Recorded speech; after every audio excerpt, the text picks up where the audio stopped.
Hello all the nature lovers and food lovers, welcome to my channel Rishi నాన్న. Nature గొప్పతనం మనం ఏమేస్తే మనకి అవి తిరిగి ఎన్నో వస్తాయి. మనం ఒక్క సొరగించి పెట్టాం కదా, ఇప్పటికే 4 కాయలు ఇచ్చేసింది. నెల 10 రోజులే, అంటే మ్యాక్సిమం 40 డేస్ అప్పుడే ఈల్డింగ్. మొన్న వినాయక చవితి రోజు ఒక కాయ కోసుకున్నాను. గణపతికి ఇవ్వాలి కదా, మరి మొదటి కాయ ఆయనకే ఇచ్చాము. తర్వాత వచ్చేసేసి ఈరోజు 3 కాయలు దొరుకుతున్నాయి. 3 కాయలతో పాటు అదిగో అక్కడ పిందె కూడా ఉంది. మళ్ళీ చాలా ఉన్నాయి పిందెలు. ఈ 3 కాయలు ఈరోజు కోస్తున్నాను. ఈరోజు మన ముగ్గురికి ఇచ్చేసేయాలి ఈ కాయలు. అక్కడికి పోయి తల్లి.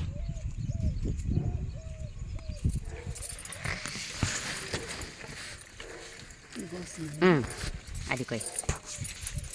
ఇప్పుడే వర్షం కూడా పడి ఆ నీటి చుక్కలు చెట్టు మీద చాలా బ్యూటిఫుల్గా ఉంది. ఇది ఇచ్చి నాకు ఇంకొకటి కూడా, అది కూడా కోసేసే. ముదిరిపోకూడదు. చెట్టు అంతా పిందెలు ఉన్నాయి, పూలతోని అంతా అల్లుకుంటా ఉంది. చూడండి 3 కాయలు ఎంత బాగున్నాయో చూడండి. ఈ 3 చాలా లేతగా ఉన్నాయి.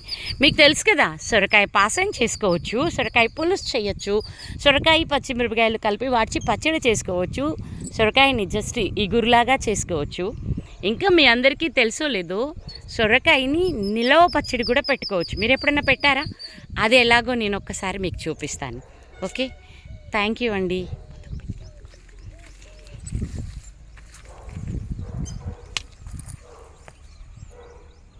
Thank you.